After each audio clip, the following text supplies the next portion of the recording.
करते बेटा, आज हम मेटल की प्रॉपर्टी में एक बेसिक प्रॉपर्टी जानने की, मेटल कौन सा मेटल ऐसा होता है जिसको हम लोग नाइफ से काट सकते हैं। ठीक, उस मेटल का क्या नाम होता है, क्या आप लोग बता पाएंगे उस मेटल का क्या नाम होता है? Yes sir. कौन सा मेटल होता है जिसको नाइफ से काट सकते हैं? ठीक है, तो आज मैं लैब में आपको, जैसा कि हम लोग लैब में आए हैं और लैब में देखेंगे वो जो मेटल है वो जिसको नाइफ से काट सकते हैं, सोडियम मेटल को हम लोग देखते हैं। ये मेरे हाथ में बेटा सोडियम मेटल, ठीक है, और उसको हम हाथ में लेते हैं। सोडियम मेटल तो छोटे छोटे टुकड़े हमारे हाथ में हैं, तो चलते इसको देखते हैं कि इन टुकड़ों में से एक टुकड़े को लेके हम लोग क्या इसको नाइफ से काट सकते हैं कि नहीं काट सकते। ठीक है, चलते देखते हैं। तो ये मेरे हाथ में बेटा नाइफ है और इसको हम लोग, सोडियम मेटल मेरे हाथ में बेटा, इसको हम लोग कट कर रहे हैं। क्या ये देख कट सकता है कि नहीं कट सकता? इस तरह से हम देख पा रहे हैं कि सोडियम मेटल का जो टुकड़ा दो पार्ट में बट गया और नाइफ से क्या होगा बेटा? कट गया। ये ठीक। सेकंड कंडीशन, हम इस सोडियम मेटल को, अब हम लोग इसके रिएक्शंस के बारे में जानेंगे। अगर हम वाटर में मिलाते हैं, वाटर में कैसी रिएक्शंस को देता है। जैसा कि आपने बुक में पढ़ा होगा कि सोडियम मेटल को जब वाटर में मिलाते हैं तो एक प्रकार की एक्सोथर्मिक रिएक्शन होती है, जिसको हम लोग ऊष्माक्षेपी अभिक्रिया कहते हैं। चलते हैं, देखते हैं साथ साथ बेटा जब सोडियम मेटल को हम वाटर में मिलाते हैं तो हाइड्रोजन गैस प्रोड्यूस होती है। देखते हैं कि वो गैस प्रोड्यूस हो रही है कि नहीं प्रोड्यूस हो रही है। ये देखो बेटा, ये एक्सोथर्मिक रिएक्शन हो रही है, ऊष्माक्षेपी अभिक्रिया हो रही है, और साथ साथ ये जो गैस निकल रही है वो कौन सी गैस होती है? Hydrogen gas. ठीक है, ये देखो हाइड्रोजन गैस का क्या हो रहा है बेटा? फॉर्मेशन।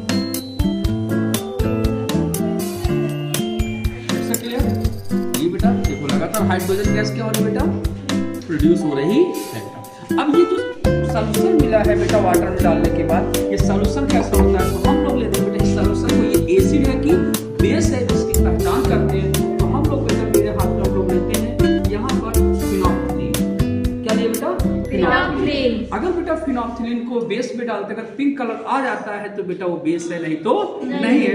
तो देखते हैं हम लोग बेटा, ये बेटा देखा हमने तो किस कलर का हो गया बेटा? ये पिंक। अर्थात बेटा हमारा किसका फॉर्म, जो सॉल्यूशन बना था ये किसका सॉल्यूशन था? NaOH। किसका था बेटा? NaOH सॉल्यूशन था। तो इस तरह से ये बेस का क्या हुआ था? फॉर्मेशन हुआ था। और जो गैस निकली थी वो कौन सी गैस थी? Hydrogen gas. चलो बेटा, आज हम लोग बच्चों एसिड और बेस की पहचान करेंगे।